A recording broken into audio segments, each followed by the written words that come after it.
الحمد لولیہ والصلاة والسلام علی نبی وآلہ وصحبہ وبارک وسلم۔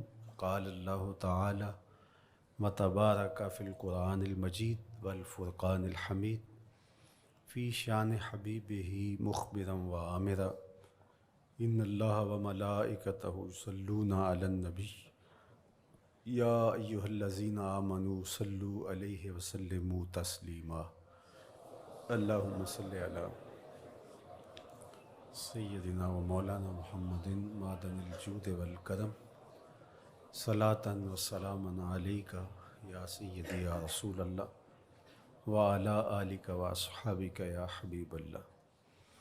حمد و تعریف و توصیف اللہ جل مجدہ الکریم کی ذات بابرکات کے لیے، رسول رحمت، شفیع معظم، نبی محتشم، حضور ختمی المرتبت صلی اللہ علیہ وآلہ وسلم کے حضور ناز میں اپنی عقیدتوں، ارادتوں اور محبتوں کا خراج پیش کرنے کے بعد واجب الاحترام، ذوی الاحتشام، عالی مرتبت محترم سامعین، حاضرین، السلام علیکم ورحمۃ اللہ وبرکاتہ۔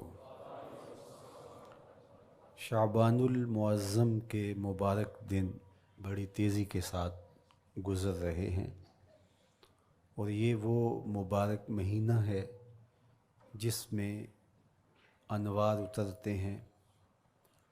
ام المومنین سیدہ عائشہ رضی اللہ تعالی عنہا فرماتی ہیں کہ حضور علیہ السلام کو رمضان المبارک کے بعد سب سے زیادہ روزے شعبان المعظم میں رکھتے ہوئے دیکھا ہے۔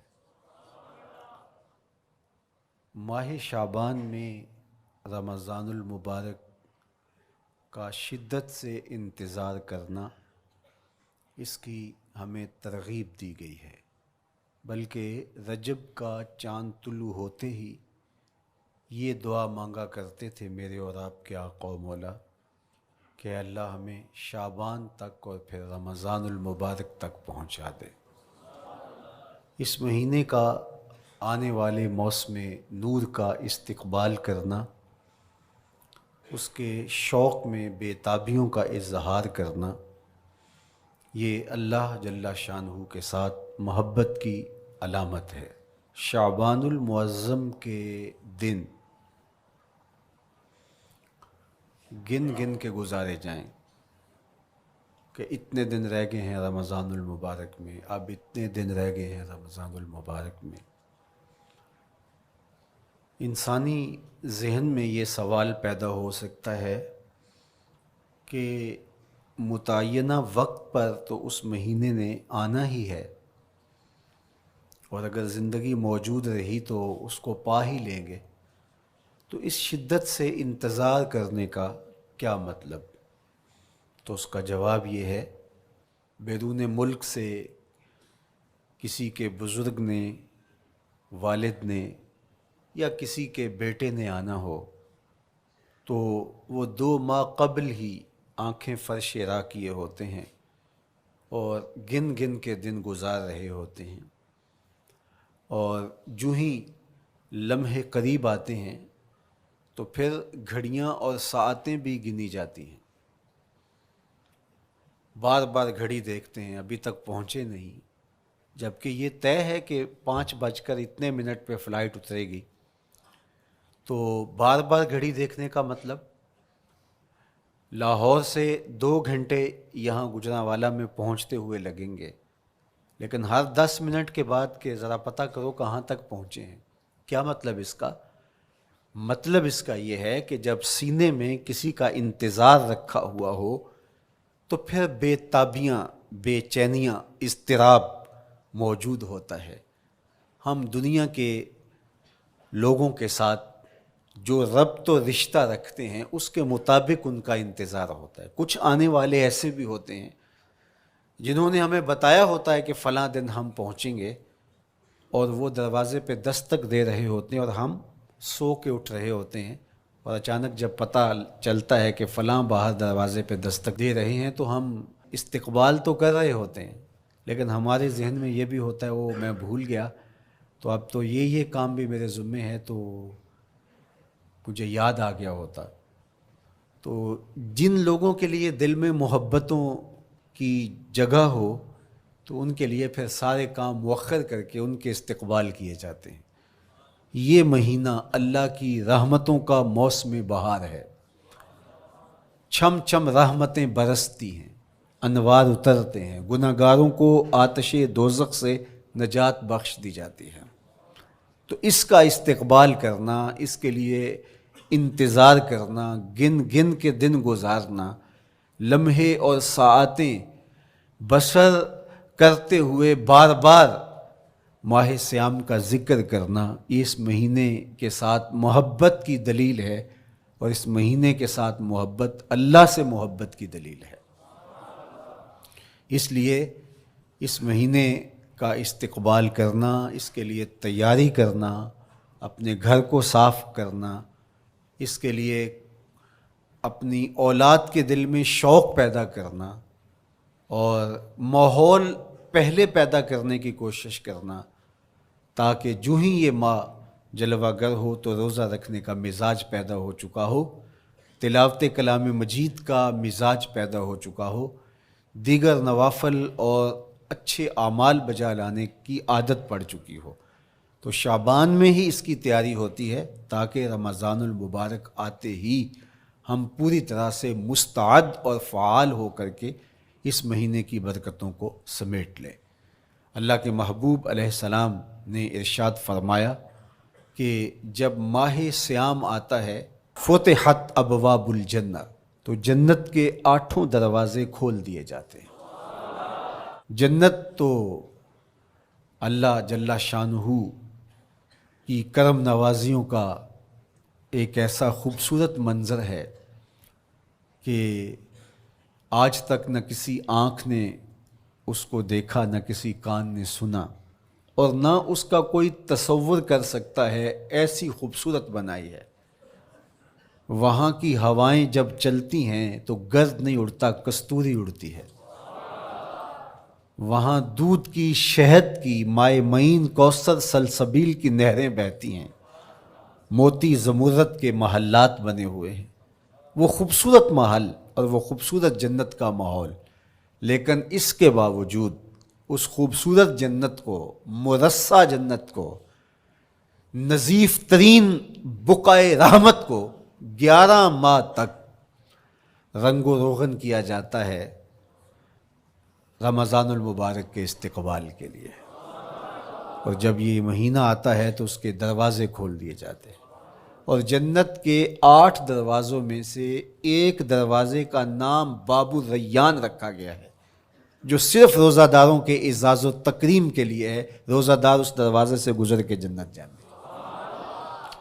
تو آپ اندازہ کیجئے کہ اللہ نے اس ماہ مبارک کو کیا عزت دی ہے، کیا پروٹوکول دیا ہے، کیا تکریم بخشی ہے، کہ نبیوں کا امام، امام المرسلین، خاتم الانبیاء، محبوب خدا اس مہینے کے لیے منتظر رہتے کہ یہ مہینہ آنے والا ہے، یہ مہینہ آنے والا ہے۔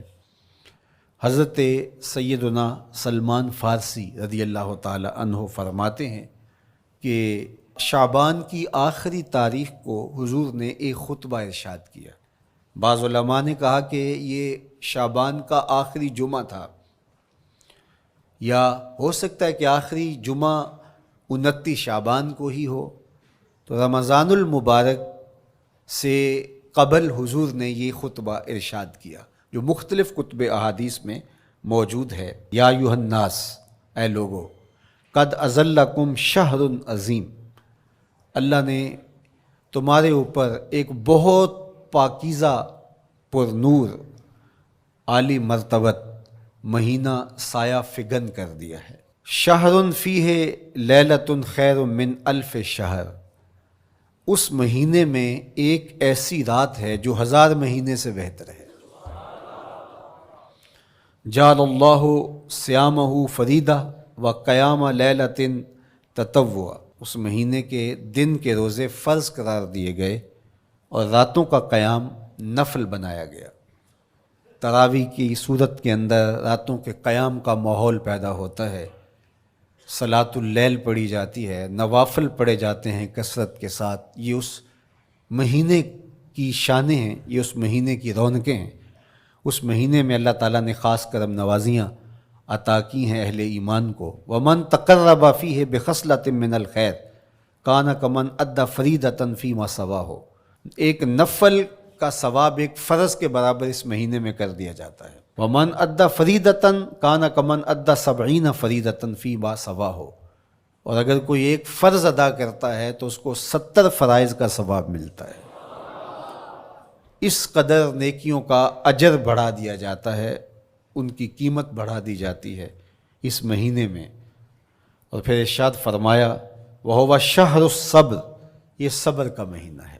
ہونے کے باوجود بھی انسان تناول نہیں کرتا، ٹھنڈا میٹھا مشروب میسر ہے اور زبان کانٹا بن گئی، حلق خشک ہو گیا، لیکن اس کے باوجود بھی ایک گھونٹ حلق سے نیچے اتارنے کا روادار نہیں ہوتا۔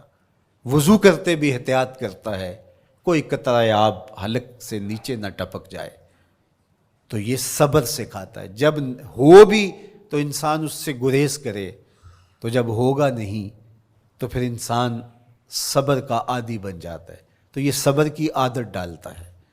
یہ شہر الصبر ہے۔ پھر فرمایا والصبر ثوابہ الجنہ، اور سنو صبر کا ثواب جنت ہے۔ جو شخص صابر ہوتا ہے اس کا صلہ جنت کی صورت میں عطا کیا جائے گا۔ وشہر المواسات، اور یہ ہمدردی کا مہینہ ہے، باہمی پیار کا مہینہ ہے، الفتیں بانٹنے کا مہینہ ہے، نرم دلی کا مہینہ ہے، ایک دوسرے کے احساس کا مہینہ ہے۔ جب کوئی شخص بھوک اور پیاس کاٹتا ہے تو اس کو پھر محسوس ہوتا ہے، بالخصوص امراء، کہ بھوک کیا بلا ہوتی ہے، اور جو نان شبینہ کو ترستے ہیں اور جنہیں کھانا میسر نہیں آتا ان کی زندگیاں کتنی تلخ ہوتی ہیں۔ تو بھوک اور پیاس احساس پیدا کرتی ہے ان لوگوں کا کہ جو اللہ کی دی ہوئی نعمتوں سے محروم ہیں۔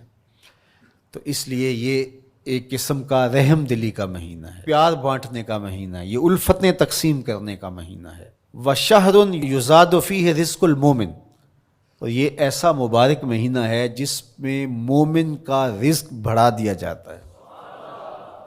روزہ کھانا بچانے کے لیے، یہ اخراجات کم کرنے کے لیے نہیں ہے، بلکہ اس میں آپ کا رزق اور بڑھ جاتا ہے۔ ایسی ایسی نعمتیں کھانے کو ان لوگوں کو بھی نصیب ہو جاتی ہیں عام دنوں میں جو ان کا مقسوم نہیں ہوتی۔ دسترخوان لگتے ہیں، افطاریاں ہوتی ہیں، سحری کے لمحات ہوتے ہیں، کوئی کسی کو ویسے کھانا کھلائے تو اس دسترخوان پہ کھانے کے لیے آنا اس کا اور رنگ ہوتا ہے۔ لیکن افطار کا دسترخوان جب بچھتا ہے اور لوگ جب اس کے اوپر آتے ہیں، امیر بھی آتے ہیں، غریب بھی آتے ہیں، تو اللہ کی دی ہوئی نعمتیں جو دسترخوان پہ پڑی ہوتی ہیں ان کو اٹھاتے ہیں، کام و دہن کی تسکین کا سامان کرتے ہیں، عزت نفس بھی مجروح نہیں ہوتی، اور طرح طرح کی نعمتیں کھانا بھی دستیاب ہو جاتی ہیں۔ تو یہ ایک مہینہ ہے مواسات کا، اس میں رزق بڑھ جاتا ہے، غرباء تک بھی اللہ کی نعمتیں وہ پہنچتی ہیں جو عام دنوں میں ان کو میسر نہیں ہوتی، اور امراء بھی نعمتوں کا لطف لیتے ہیں، نعمتوں کا مزہ انہیں آتا ہے، اس لیے کہ بھوک کاٹنے کے بعد جب ان کو نعمت میسر آتی ہے تو پھر انہیں احساس ہوتا ہے۔ جو شخص ہر وقت سیراب رہتا ہے تو اس کو کیا پتا کہ شدید بھوک کے بعد کھانے کا لطف کیا ہوتا ہے۔ سخت پیاس کے بعد میٹھا اور ٹھنڈا مشروب جب رگوں کو تر کرتے ہوئے معدے تک پہنچتا ہے تو اس کی تراوت، اس کی ٹھنڈک، اس کی لذت، اس کا کیف و سرور، اس کی عذوبت کس طرح راحت بخشتی ہے۔ اسی لیے میرے اور آپ کے آقا و مولا نے ایک دوسرے مقام پہ ارشاد فرمایا للصائم فرحتان، فرحۃ عند فطرہ و فرحۃ عند لقاء ربہ، روزے دار کے لیے دو خوشیاں ہیں، ایک خوشی اسے تب ملتی ہے جب وہ روزہ افطار کرتا ہے، وہ لمحے مسرتوں کے ہوتے ہیں، ایک روحانی احساس ہوتا ہے، اتنا لمبا دن، اتنا سخت دن، گرمی کی شدت، مالک تیرا شکر ہے لمحہ اختتام پہنچا اور یہ اتنا لمبا دن تیرے حکم کی تعمیل کرتے ہوئے بسر ہو گیا۔ ایک تو روزہ کھولتے ہوئے وہ ایک سرشاری ہوتی ہے، وہ ایک لذت ہوتی ہے، روحانی تسکین ہوتی ہے۔ آج کل وہ افطار کے دسترخوان لگتے ہیں تو جس طرح ہمارے سارے معاملات جو ہیں وہ ملوث ہو گئے ہیں ریا سے، تصنع سے، اس طرح افطار بھی ایک فیشن کے طور پہ فروغ پا رہی ہے۔ تو اس میں امراء کو اور شخصیات کو بلایا جاتا ہے اور ایسے لوگ کثرت کے ساتھ ہوتے ہیں جن کا روزہ بھی نہیں ہوتا، تو پھر ظاہر ہے رسماً تو اتنی دیر تک وہ کچھ نہیں اٹھا سکتے جب تک اذان کی آواز نہیں آتی، افطار کے لمحے نہیں آتے۔ تو اس وقت جو روزہ دار ہوتا ہے جب وہ مشروب لے رہا ہوتا ہے، جب وہ کوئی لقمہ اتار رہا ہوتا ہے، تو اس کی جو فرحت ہوتی ہے، اور جس نے روزہ نہیں رکھا اور وہ بھی افطار کے دسترخوان پہ بیٹھا ہے، تو کیا اس کو کوئی روحانی حظ، کوئی سرور، افطار کے لمحوں کا کوئی لطف مل سکتا ہے؟ وہ بیچارہ کتنا بے چین ہوتا ہوگا کہ یہ شخص ہے کمزور ہے، سارا دن مزدوری کر کے آیا ہے اور اس کا بھی تو سارا دن گزر گیا بھوک اور پیاس سے، اور میں صحت مند ہوں اور سارا دن ٹھنڈے ماحول میں رہا ہوں اور مجھے توفیق نہیں ملی، تو وہ گھونٹ کتنے مشکل اس کے لیے ہوتے ہوں گے۔ اور روزہ دار کے لیے کس قدر وہ آسودہ بخش لمحے ہوتے ہیں کہ جب اس کو یہ مسرت ہو رہی ہوتی ہے کہ مالک تیرا شکر، گرم موسم، زباں کانٹا، حلق خشک، اور تو نے تکمیل تک لمحے پہنچائے اور میرا دن خیریت سے گزر گیا، تو وہ اس کے لیے ایک خوشی کا لمحہ، روحانی مسرت کی کیفیت۔ اور دوسری کہ جب وہ ٹھنڈا اور میٹھا مشروب، سارے دن کی سوکھی ہوئی زبان اور خشک حلق، اور انسان کی جو ہے وہ رگیں بھی، انتڑیاں بھی خشک ہو چکی ہوتی ہیں، تو ٹھنڈا اور میٹھا مشروب جب انسان کے معدے کی طرف بڑھ رہا ہوتا ہے، زبان بولے نہ بولے، ایک ایک رواں اللہ کی حمد بول رہا ہوتا ہے، اور تشکر انسان کے رگو ریشہ سے ادا ہو رہا ہوتا ہے، اور اس کی کیفیت، اس کی سرشاریاں، اس کی لذتیں وہ دیکھنے کی ہوتی ہیں۔ تو کہا للصائم فرحتان، روزے دار کو تو ایک فرحت اس وقت ملتی ہے عند فطر ہی، جب وہ روزہ کھولتا ہے، روحانی فرحت بھی، جسمانی فرحت بھی۔ وَفَرْحَةٌ عِنْدَ لِقَاءِ رَبِّهِ، اور دوسری فرحت اور دوسری خوشی اسے تب ملے گی جب اس روزے کے صلے میں اللہ تعالیٰ اپنے رخ انور سے پردہ اٹھا دے گا اور روزہ دار کو اپنے دیدار کی دولت عطا کرے گا، تو وہ پھر منظر دیکھنے والا ہوگا، روزہ دار کی آنکھیں ٹھنڈی ہو جائیں گی۔ اصل افطار تو وہ ہوگی نا، اللہ اکبر، اصل تو شربت دیدار ملے گا جو روح کی پیاس بجھا دے گا، جو من کی بھوک مٹا دے گا۔ تو کہا للصائم فرحتان، فرحۃ عند فطرہ وفرحۃ عند لقاء ربہ، روزہ دار کے لیے دو خوشیاں ہیں، ایک خوشی وہ ہے جب اس کے جسم کی پیاس بجھتی ہے، اور ایک خوشی تب ملے گی جب روح کی بھوک مٹے گی، جب من کی پیاس بجھے گی، اور پھر وہ سرشاریوں کے عالم میں دیکھتا ہی چلا جائے گا، اور وہ سیراب ہی نہیں ہو پائے گا کہ میں ان دو آنکھوں سے دیکھ رہا ہوں، کاش کہ لوں لوں دے مڈ لک لک چشمہ، ایک کھولا تے ایک کجا ہوں۔ وہ اس آرزو میں ہوگا کہ میرا رواں رواں آنکھ بن جائے اور میں اس دیدار سے فیضیاب ہوتا چلا جاؤں۔ تو وہ کیا لمحے ہوں گے، وہ کیا گھڑیاں ہوں گی، وہ کیا ساعتیں ہوں گی، کوئی لفظ نہیں ہے جن لفظوں میں ان حقیقتوں کو بیان کیا جا سکے، اس لیے کہ وہ منظر ہی وراء الورا ہوگا۔ تو روزہ دار کو فرحت ملتی ہے جب وہ روزہ کھولتا ہے۔ فرمایا وَشَهْرٌ يُزَادُ فِيهِ رِزْقُ الْمُؤْمِنِ، اس میں مومن کا رزق بڑھا دیا جاتا ہے۔ وَمَنْ فَطَّرَ فِيهِ صَائِمًا كَانَ مَغْفِرَةً لِذُنُوبِهِ، جس نے روزہ دار کا روزہ افطار کروایا۔ اللہ کے محبوب فرماتے ہیں کہ ایک تو خود روزہ رکھا، اور دوسری سعادت یہ ہے کہ ماہ صیام میں روزہ دار کا روزہ افطار کروایا۔ آپ شریعت بیضاء کو بنظر عمیق مطالعہ کر کے دیکھیں، ماہ سیام میں بہت زیادہ اس بات پہ زور دیا گیا ہے کہ روزہ افطار کرواؤ. اپنے گھر میں بیٹھ کر کے روزہ افطار کر لینا یہ بھی سعادت مندی ہے، روزہ نصیب ہو جائے. لیکن اس بات پہ بہت زور دیا گیا ہے ماہ سیام میں کہ ایک ماحول پیدا ہو، لوگوں کو افطار کروائیں تاکہ تمام لوگوں تک اللہ تعالیٰ کی نعمتیں پہنچیں اور لوگوں تک جو ہے وہ رمضان المبارک کی برکتیں پہنچیں.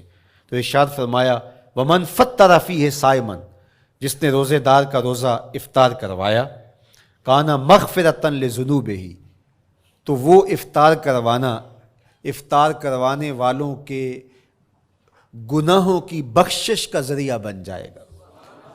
یہ افطاری گناہوں کی مغفرت کا سبب بن جائے گی. وَعِتْقَ رَقْبَتِهِ مِنَ النَّارِ، اور آتش دوزخ سے گردن کی آزادی کا مجدہ جاں فضا بن جائے گا یہ امر کہ اس نے کسی کا روزہ افطار کروایا.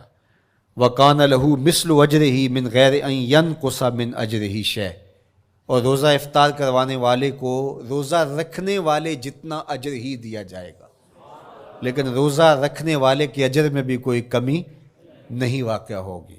جتنا اس نے سارے دن کی بھوک اور پیاس کاٹ کر کے تکلیف اٹھا کر کے روزہ رکھا، جس نے شام کو اس کو افطار کر دیا اتنا ہی ثواب اس کو عطا کر دیا جائے گا، اس کا اجر کم کیے بغیر. اللہ اکبر! یہ امت کے لیے اللہ نے کیا پیکج دیا ہے، کیا کرم نوازیاں ہیں اس امت کے لیے. آقا کریم نے ارشاد فرمایا ایک شخص صبح سے لے کے ظہر تک مزدوری کرتا ہے، اس کو ایک قیراط دیا جاتا ہے، اور ایک شخص ظہر سے لے کر عصر تک مزدوری کرتا ہے، اس کو بھی ایک قیراط دیا جاتا ہے، اور ایک عصر سے لے کر مغرب تک مزدوری کرتا ہے، اس کو 2 قیراط دیے جاتے ہیں. فرمایا پہلی مثال یہود کی ہے، دوسری مثال نصارہ کی ہے، اور تیسری مثال میری امت کی ہے. یہودیوں نے اور عیسائیوں نے اس پہ اعتراض کیا کہ ہمارا اجر کیوں تھوڑا ہے، تو میرے اور آپ کے آقا و مولا نے فرمایا تمہارا تھوڑا نہیں، ہمارا زیادہ ہے. آج کل اگر 1000 روپیہ مزدوری چلتی ہو مزدور کی، تو کوئی شخص صبح سے شام تک ایک شخص سے مزدوری کروائے اور 1000 روپیہ دے دے، اور دوپہر کو اڈے سے جا کے ایک مزدور اور لے آئے، شام کو اس کو بھی 1000 روپیہ دے آئے، اور ایک شخص کو عصر کے وقت لائے اس کو 2000 روپیہ دے دے، تو 1000 والا کہے کہ میرے سے زیادتی ہوئی ہے، تو اس سے زیادتی تو نہیں ہوئی، اسے تو پوری مزدوری دی گئی ہے. اب اس پہ مہربانی ہوئی ہے، اس پہ رحمت ہوئی ہے. تو کہا یہود اور نصارہ کی یہ مثال ہے، ایک صبح سے ظہر تک مزدوری کرے اس کو 1 قیراط، ایک ظہر سے عصر تک مزدوری کرے اس کو بھی 1 قیراط، اور تیسرا بہت تھوڑا وقت عصر سے مغرب تک مزدوری کرے اس کو 2 قیراط. کہا یہ امت محمدیہ علی صاحب الصلوات کو دیا گیا نور ہے. تو ایک شخص نے سویر سے لے کر شام تک روزہ رکھا، بھوک کاٹی، پیاس کاٹی، سخت شدت کی گرمی سہی، اور ایک شخص نے شام کے وقت اس کو روزہ افطار کروا دیا. اور سنو حضور علیہ الصلوۃ والسلام کا فرمان، جب حضور نے فرمایا کہ اس کو پورا اجر ملے گا پہلے کے اجر کو کم کیے بغیر، تو صحابہ کا تو دل تڑپنے لگا کہ یہ کتنی بڑی بات ہے. اب آپ جانتے ہیں کہ یہ زمانہ ایسی معاشی خوشحالیوں کا نہیں تھا، لوگوں کے پاس تو نان شبینہ بھی میسر نہیں ہوتا تھا. تو صحابہ نے جو سوال کیا، قالوا یا رسول اللہ صلی اللہ علیہ وسلم، انہوں نے کہا اے اللہ کے پیارے رسول صلی اللہ علیہ وسلم، لیسا کلنا یجد ما یفطر الصائم، ہم میں سے تو ہر بندہ یہ طاقت نہیں رکھتا کہ روزہ دار کو روزہ افطار کروا دے. تو یہ اتنی بڑی سعادت، تو یہ تو پھر اہل زر ہی یہ سعادت حاصل کر پاتے ہیں. ہمارے جیسے لوگ تو پھر جو مال و دولت نہیں رکھتے تو وہ تو پھر یہ سعادت نہیں حاصل کر پائیں گے. تو میرے اور آپ کے آقا و مولا نے کیا فرمایا؟ قال، حضور نے ارشاد فرمایا یؤتی اللہ ھذا الثواب، یہ ثواب اللہ اسے شخص کو بھی عطا کرے گا، من فطر صائما علی مزقۃ لبن او تمرۃ او شربۃ من ماء. فرمایا کہ یہ اجر اللہ اس کو بھی عطا کرے گا جس نے کسی کا روزہ 1 گھونٹ دودھ سے کھلوا دیا، یا 1 کھجور سے کھلوا دیا، یا پانی کے 1 گھونٹ سے اس کا روزہ افطار کروا دیا. لازمی نہیں ہے کہ دسترخوان سجا ہو، انواع و اقسام کے کھانے پڑے ہوں اور وہ افطاری ہی افطاری قرار پائے گی۔ جس نے کسی کو وہاں باہر ٹوٹیوں سے پانی کا گلاس بھر کے، کٹورا بھر کے سادہ پانی بھی پیش کر دیا تو اس کو بھی ثواب مل جائے گا۔ کتنا ثواب ملے گا؟ پورا روزہ رکھنے کا ثواب اس کو ملے گا۔ کتنی رحمتوں کی لوٹ سیل لگی ہے۔ کوئی ایسے بھی بانٹتا ہے، کوئی ایسے بھی کرم نوازیاں ہوتی ہیں، لیکن میرے رب کے خزانے کتنے کھلے ہیں۔ میں نے مدینہ المنورہ میں ایک شخص کو دیکھا کہ وہ روزے کے وقت وہاں سے ہی گلاس لیتا اور زمزم سے بھرتا اور روزہ داروں کے آگے رکھتا چلا جاتا، اور روزانہ اس کا یہ عمل ہوتا۔ نماز عصر کے بعد شروع ہوتا، جتنی اس کی پہنچ ہوتی ہر ایک کے آگے رکھتا چلا جاتا۔ پانی بھی وہاں سے لیا، گلاس بھی وہاں سے لیا۔ اللہ اکبر! فرمایا دودھ کا ایک گھونٹ یا پانی کا ایک گلاس یا ایک کھجور اس نے کسی کو پیش کی اور اس نے اس سے روزہ کھولا، اللہ کے محبوب فرماتے ہیں پہلے کے اجر میں بغیر کسی کمی کے اس کو پورا پورا ثواب روزے کا نصیب ہوگا۔ اللہ اکبر! اب سنو، پھر حضور نے ارشاد فرمایا ومن اشبع صائمن، اور جس نے صحیح اہتمام کے ساتھ روزے دار کو اچھا کھانا کھلایا، اچھی پرتکلف افطاری دی، سقاہ اللہ من الحوض شربتا لا یظمأ حتی یدخل الجنہ، اس کو حوض کوثر سے ایسا جام ملے گا کہ اس کو کبھی پیاس نہیں ملے گی یہاں تک کہ جنت میں چلا جائے گا۔ اللہ اکبر! اس کو کوثر کے جام نصیب ہوں گے حشر کی گرمی میں۔ اور آپ کو معلوم ہے، علماء سے آپ نے بارہا سنا ہوگا کہ جام کوثر جس نے ایک بار پی لیا پھر 50,000 سال کے دن میں اس کو دوبارہ پیاس نہیں لگے گی۔ یہ جام کوثر کی خصوصیت ہے۔ فرمایا وَهُوَ شَهْرٌ أَوَّلُهُ رَحْمَةٌ، یہ وہ مہینہ ہے جس کے پہلے 10 دن رحمت ہیں اور اس کا درمیانی عشرہ مغفرت ہے، وَآخِرُهُ عِتْقٌ مِّنَ النَّارِ، اور اس کا آخری عشرہ جو ہے وہ آتش دوزخ سے نجات کا ضامن ہے۔ فَاسْتَكْثِرُوا فِيهِ مِنْ 4 خِصَالٍ، کہا کہ 4 کام اس مہینے میں کثرت کے ساتھ کرو۔ خصلتان ترضون بہما ربکم، 2 کام تو وہ ہے جس سے تم اپنے رب کو راضی کرو گے۔ وخصلتان لا غنا بکم عنہما، اور 2 کام ایسے ہیں کہ ان سے بے نیاز نہیں ہو سکتے تو وہ تمہیں کرنے پڑیں گے۔ اما الخصلتان اللتان ترضون بہما ربکم، وہ 2 خصلتیں، 2 کام جن کے ذریعے سے تم اپنے رب کو راضی کر سکو۔ فشہادت اللہ الہ الا اللہ، وہ گواہی دینا ہے لا الہ الا اللہ، وتستغفرونہ، اور تم کثرت سے استغفار کرو، اللہ سے بخشش مانگو۔ یہ 2 کام تم نے کرنے ہیں۔ وَأَمَّا الْخَصْلَتَانِ اللَّتَانِ لَا غِنَىٰ بِكُمْ عَنْهُمَا، اور وہ چیزیں جن کے بغیر تمہیں چارہ نہیں ہے۔ فَتَسْأَلُونَ الْجَنَّةَ وَتَعُوذُونَ مِنَ النَّارِ، اللہ سے جنت طلب کرو اور دوزخ سے پناہ مانگو۔ تو یہ 2 کام جو تمہاری ضرورت ہے تم اس مہینے میں کثرت کے ساتھ کرو۔ تو یہ مہینہ رحمتوں کی لوٹ سیل کا مہینہ ہے، یہ کرم نوازیوں کے امٹتے ہوئے دھارے ہیں، یہ سیل رحمت ہے جو کہ من کی سیرابی کا سبب اور ذریعہ ہے۔ خوش نصیب ہیں جو ماہ صیام کو خوبصورتی کے ساتھ بسر کرتے ہیں، اس کے آنے سے پہلے استقبال کرتے ہیں، گھروں میں صفائی کریں، اہتمام کریں، مساجد میں اہتمام کریں، تاکہ بچوں میں یہ شوق پیدا ہو کہ ماہ صیام آ رہا ہے۔ جب ہم بچے تھے تو ہمارے والدین رمضان المبارک سے قبل ہی رمضان المبارک کی تیاریاں شروع کر دیا کرتے تھے۔ اس وقت گھر میں شربت تیار ہوا کرتے تھے گڑ کے، اور وہ پہلے ہی مائیں گھر میں تیاری کرنا شروع کر دیا کرتی تھی۔ ایک شوق پیدا کرنا مقصود ہوتا ہے۔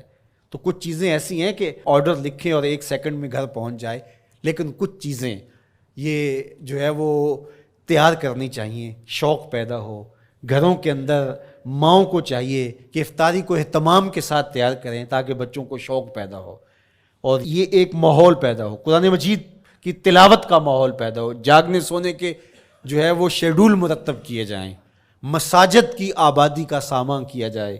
پچھلے سال تو بڑا اداس رمضان گزرا، اس لیے کہ کرونا کے حوالے سے جس طرح ملکی حالات تھے وہ آپ کے سامنے تھے۔ اس مرتبہ الحمدللہ اس طرح کے حالات نہیں ہوں گے، کچھ ایس او پیز کو آپ کو فالو کرنا ہوگا، لیکن مسجدوں کی انشاءاللہ رونقیں بحال رہیں گی، اور صلاۃ و تراویح اور سحر و افطار کے لمحے، نوافل، تسبیحات، اذکار، نمازوں میں 5 گانہ حاضریاں، یہ کیسا خوبصورت ماحول ہوتا ہے، رحمتیں برس رہی ہوتی ہیں، انوار اتر رہے ہوتے ہیں، اور وہ کیا خوبصورت لمحے ہوتے ہیں اور کیا گھڑیاں ہوتی ہیں۔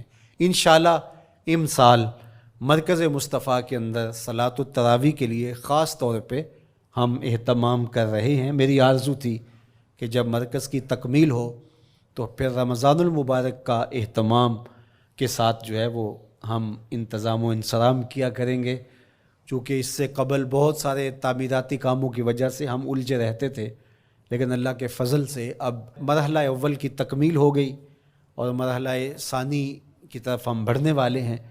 تو اس رمضان المبارک کے اندر ہمارے لیے بیٹھنے کی جگہ، خواتین کے لیے انتظام، افطار کے لیے، سحر کے لیے، دوستوں کے لیے انشاءاللہ خوبصورت اہتمام ہوگا۔ بہت اچھے قاری قرآن جو ہے وہ صلاۃ التراویح پڑھائیں گے، تو وہ میٹھے اور دل آویز لہجے اور مرکز کا ماحول، انشاءاللہ ذکر و فکر کے حلقے بھی ہوں گے، دروس قرآن کے حلقے بھی ہوں گے، تو ایک ماحول انشاءاللہ پیدا ہو، اور انشاءاللہ میں بھی آپ کے ساتھ ماہ صیام میں موجود رہوں گا، افطار کے لمحوں میں بھی، سحر کے لمحوں میں بھی، تراویح میں بھی، نمازوں میں بھی انشاءاللہ۔ اور پھر جب ہم ہوں گے تو ماہ صیام ہوگا، رحمت کی گھڑیاں ہوں گی، اترتے ہوئے انوار ہوں گے، محبتوں کا ہجوم ہوگا، افطار کے میلے ہوں گے، سحری کے خوشگوار لمحے ہوں گے، قرآن کی دل نواز صدائیں ہوں گی، اور مرکز مصطفیٰ کا نورانی پرکیف سرمدی ماحول ہوگا، اور ہم اپنے رب سے اس کی رحمتیں طلب کریں گے۔ اللہ ہم سب کو اپنی پناہوں کا حصار دے۔ والسلام علیکم ورحمۃ اللہ۔